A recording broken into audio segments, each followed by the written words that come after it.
আজকালকার অধিকাংশ মানুষের সমস্যা হচ্ছে আমরা গভীর রাত ইভেন ভোর রাত পর্যন্ত আমরা জেগে থাকছি এবং সকালবেলা গিয়ে ঘুমাচ্ছি। এটা কিন্তু সম্পূর্ণ মানব দেহকে যেই সিস্টেমে তৈরি করা হচ্ছে, আপনি মানে আল্লাহ বলেন, ভগবান বলেন, ঈশ্বর বলেন, গড বলেন, যে পয়েন্ট অফ ভিউ থেকে বলেন, যে সিস্টেমে বা প্রাকৃতিক নিয়মে যে তৈরি করা হচ্ছে, তাতে রাত তৈরি করা হচ্ছে ঘুমানোর জন্য আর দিন তৈরি করা হচ্ছে কাজের জন্য। মহানবী সাল্লাল্লাহু আলাইহি সাল্লাম মাগরিবের নামাজ পড়ে রাতের খাবার খেয়ে ফেলতেন, এশার নামাজ পড়ার পরে উনি জেগে থাকা পছন্দ করতেন না। ঠিক আছে, আমাদের হয়তো এখন অনেক যান্ত্রিক জীবন, আমাদের অনেক ডিজিটাল লাইফ, আমরা 9টা, 9:30, 10টা, 11টা পর্যন্ত আমরা জেগে থাকতে পারি, দ্যাটস ওকে। কিন্তু যদি আমরা সারা রাত জেগে থাকি, এবং অনেক মানুষের আরেকটা বদ অভ্যাস হচ্ছে, ঠিক আছে সব কাজ শেষ হওয়ার পরে যখন ঘুমাতে যাচ্ছে মোবাইল ফোনটা সাথে নিয়ে যাচ্ছে, মোবাইল ফোনটা সাথে নিয়ে এই টিপতে আছে। ভাইরে, পৃথিবীতে এত ঘটনা ঘটবে, এত কিছু ঘটছে, সবকিছু আপনি দেখে শেষ করতে পারবেন না, সবকিছু আপনি জেনে বুঝে শেষ করতে পারবেন না।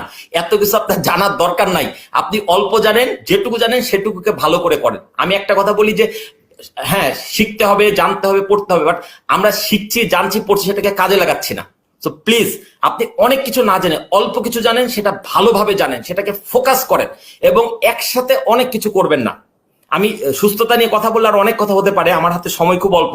আমি যেহেতু মূলত আমার পরিচয়টা বিক্রয় নিয়ে, পেশাগত জীবন, আমি একটু এই কথাগুলো বলতে চাই। বন্ধুরা, যে যেখানে যেই পণ্য তৈরি করছেন, যেই সেবা দিতে চাচ্ছেন, প্লিজ একটা কথা মাথায় রাখবেন যে আপনাকে ক্রমাগত বিক্রি বাড়াতে হবে, কিন্তু তার আগে কিন্তু আপনাকে সুস্থ থাকতে হবে এবং আপনার বিক্রি বাড়ানোর জন্য আপনি সবকিছু করেন। আমাদের যখন সমস্যা হচ্ছে, আমরা কাস্টমার সেবা দিতে ভুলে গেছি। এত মানুষ এই দেশটার মধ্যে, মানুষের সাথে আমরা ভালো ব্যবহার দিতে ভুলে গেছি, ইমোশনাল মার্কেটিং এ আমরা দুর্বল হয়ে গেছি, আমাদের মানুষকে আবেগের জায়গাটাকে থেকে আমরা বিচ্ছিন্ন হয়ে যাচ্ছি। প্লিজ আপনি প্রতি মুহূর্তে চিন্তা। জি ইকবাল ভাই, কিছু বলবেন? আমি আমি ওই জায়গাটাতে আসছি, তার আগে আমি জি একটু আপনার আগের আলোচনাটা রিক্যাপ করতে চাই।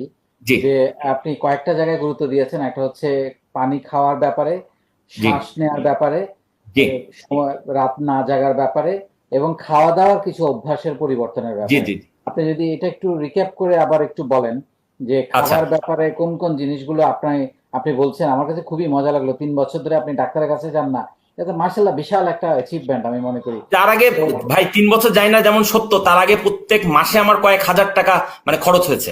আমার ছোট ছোট বাচ্চা, তারা 1-2 মাস পর পরই অসুস্থ হতো কোনো না কোনো কারণে, এবং ডাক্তারের কাছে গেলে ডাক্তার একই ডাক্তার, ভালো ডাক্তার, বাট তারা এটাই বলার চেষ্টা করে ছোট বাচ্চাদের বছরে 2-4 বার এরকম জ্বর সর্দি কাশি হবেই। কিন্তু মানে আমি এবং আমার মতো সব বাবা মা এটাই বিশ্বাস করে আছে যে বাচ্চাদের 2-4 বার জ্বর সর্দি কাশি হবেই, কিন্তু কেন হবে এবং কি করলে হবে না সেটা নিয়ে আমরা কেউ চিন্তা করি না। আমি ওই জায়গাটা নিয়ে কাজ করার চেষ্টা করছি। আমার বাচ্চারা মধু খায় প্রত্যেকদিন, আমার বাচ্চারা প্রত্যেকদিন লেবুর রস খায়।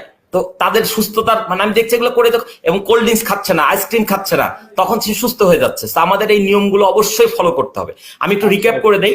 প্রথম কথা হচ্ছে, দিনের মধ্যে কয়েকবার লম্বা করে শ্বাস নিবেন এবং লম্বা করে শ্বাস ছাড়বেন, একদম মন খুলে প্রাণ খুলে। খুব ভালো হয় যদি এটা খোলা ছাদে যেতে পারেন, অথবা ফাঁকা মাঠে যেতে পারেন, অথবা অ্যাটলিস্ট আপনি যে ঘরে বা অফিসে অবস্থান করছেন জানলাটা খুলে দিয়ে বাইরে এসির মধ্যে এই কাজটা না করাই ভালো। আর যদি আপনার বাড়ির আশেপাশে কোনো নিম গাছ থাকে, নিম গাছের কাছে করতে পারলে খুব ভালো হয়, কারণ নিম গাছে হচ্ছে অক্সিজেন ফ্যাক্টরি। সব গাছ থেকে অক্সিজেন তৈরি হয়, বাট নিম গাছের অক্সিজেনের মাত্রাটা একটু বেশি। আর একটা কাজ করতে পারেন, এই শ্বাস নেওয়ার কাজটা সকালবেলা ঘুম থেকে উঠে ভোরবেলা, ভোরের বাতাসে অক্সিজেনের পরিমাণ স্বাভাবিক সময়ের চাইতে বেশি থাকে। সারাদিনের সূর্যের তাপে অক্সিজেন গুলো আকাশের দিকে উঠে যায়, ওজোন স্তর উপরে উঠে যায়। আবার যখন সারা রাত যেহেতু সূর্য থাকে না, ঠান্ডা থাকে, কোমল থাকে, তখন অক্সিজেনের স্তর নেমে আসে। তো আমরা যদি এই স্তরটা ভোর মনে করেন সূর্যোদয়ের পরেও কিছুক্ষণ অব্যাহত থাকে, আমরা যদি ভোরবেলা সূর্যোদয়ের সাথে সাথে যদি এই কাজটা করতে পারি, তাহলে আমরা অনেক বেশি ভেতরে অক্সিজেনের মানে কি বলবো, অক্সিজেনের আধার তৈরি করে নিতে পারবো। তাহলে আমরা এমনিতেই সুস্থ থাকবো, এর জন্য কোনো পয়সা খরচ হবে না, শুধু আপনাকে নিয়ম মেনে প্রত্যেকদিন শ্বাস গ্রহণ করতে হবে। দ্বিতীয় যেটা বলছিলাম আমি, সেটা হচ্ছে পানি খাওয়ার নিয়ম ফলো করতে হবে, পর্যাপ্ত পানি পান করতে হবে। অবস্থাতেই প্রস্রাবের রঙকে হলুদ হতে দেওয়া যাবে না, এটা যেন পানির মতো কালার থাকে। এটা তখনই হবে যখন আপনি পর্যাপ্ত পানি পান করবেন, এবং পানিটা বসে পান করবেন, ধীরে পান করবেন, 3 ঢোকে পান করবেন। সম্ভব হলে পানিটাকে মুখে নিয়ে কুলি করে তারপরে লা মিশিয়ে ওই পানিটাকে গ্রহণ করার চেষ্টা করবেন। খাবারের মাঝখানে কখন পানি খাবেন না, খাবারের আগে পানি খেয়ে নেবেন এবং খাবারের পরে পানি খাবেন। আর খাবারের মধ্যে দয়া করে বাইরে খাওয়া, ফাস্ট ফুড খাওয়া, রাস্তার খাবার খাওয়া, এগুলা করে আপনি করোনা থেকে কখনোই বাঁচতে পারবেন, করোনা কোনো বাঁচতে পারবেন না। রাস্তায় খাওয়া বন্ধ করুন। আপনি যে কোনো ভাবে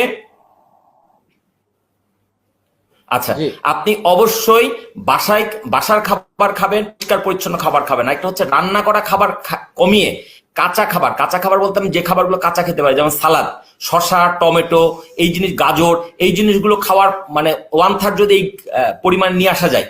ভাত যদি খেতে হয় পরিমাণে অল্প, এবং সেটা অবশ্যই লাল চালের ভাত হলে ভালো হয়। ঢেকি ছাটা লাল চাল যদি কেউ জোগাড় করতে পারেন সেটা চেষ্টা করবেন। হ্যাঁ, এটা এখন মানে পাওয়া খুব কঠিন, বাট একটা পরিবারের জন্য যদি আপনি অল্প পরিমাণ খাবার জোগাড় করতে চান, আমার বিশ্বাস দেশের অনেক প্রান্তে পাওয়া যায়। আমি যেমন পাবনা থেকে এবং খুলনার কোয়ের বাজার থেকে এরকম লাল চাল জোগাড় করে মাঝে মধ্যে নিয়ে আসি, এবং সেগুলা আমার বাসায় রেগুলার খাওয়ার প্র্যাকটিস আছে।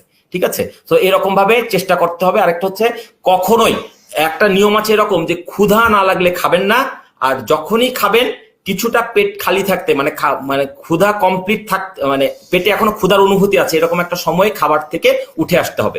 মহানবী সাল্লাল্লাহু আলাইহি সাল্লাম একটা কথা বলেছেন যে মেরুদণ্ডকে সোজা রাখতে যে পটুকু খাবার খাওয়া দরকার শুধু সেটুকু খাও। যদি তারপরে তোমার বেশি খেতে মন চায়, তাহলে পাকস্থলীকে 3 ভাগ করে 1 ভাগ খাবার, 1 ভাগ পানি এবং 1 ভাগ খালি রাখো। আমরা যদি শুধু এই একটা হাদিসকে ফলো করতে পারি, তাহলে আমরা পৃথিবীর কোনো রোগবালাই আমাদেরকে ছুঁতে পারবে না ইনশাল্লাহ। Absolutely, absolutely. এবং ডেফিনেটলি আমার মনে হয় আপনি যে পরামর্শগুলো দিয়েছেন, আমি তো খুবই মুগ্ধ, এবং আমাদের যারা দর্শক তারা যদি এগুলো পালন করেন, আপনি যেহেতু নিজে এর রেজাল্ট পেয়েছেন, এবং আমি মনে করি নিশ্চয়ই সবাই পাবেন। এবং আমি আমার রেজাল্ট মানে শুধু আমি পাইনি, আমাকে অনেকেই ফলো করে। মানে আমার হয়তো ফলো হাজার হাজার না, লাখ লাখ না, আমার হয়তো 70 জন ফলোয়ার আছে, কিন্তু সেই 70 জনের পরিবারে কিন্তু রোগ বালাই নাই, সেই 70 জনের পরিবারে কিন্তু করোনা আক্রান্ত হয় নাই। ঠিক আছে, এটা সংখ্যা পৃথিবীর বা বাংলাদেশের টোটাল জনসংখ্যার তুলনায় কোনো শতকরা হারে আসবে না, কিন্তু যে কজন এই নিয়মগুলো ফলো করছে তারা মানে সত্যিকার অর্থে সুস্থ থাকছে, সুস্থ জীবনযাপন করছে। এবং আপনি মানে আমি একটু আনন্দের সাথে বলতে চাই, আমার কিছু বন্ধু আছে, খুব কাছের বন্ধু, যারা কিন্তু পেশায় ডাক্তার, অর্থাৎ তারা ডাক্তারি পড়াশোনা করেছে।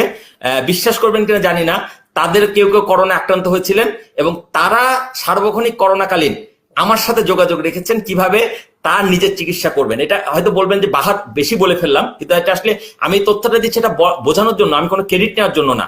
নিশ্চয় আল্লাহ পাক তাদেরকে সুস্থ করেছে, তাদের নিয়ম তাদেরকে সুস্থ করেছে, বাট আমি সেই আস্থার জায়গাটা তৈরি করতে পেরেছি, বা ডাক্তাররাও বুঝতে পেরেছে, যে কজন অন্তত আমাকে আমার সাথে ঘনিষ্ঠ যোগাযোগ আছে, যে না, এই ছেলেটা যে কথাগুলো বলছে সেই কথাগুলো মানলে সুস্থ থাকা সম্ভব।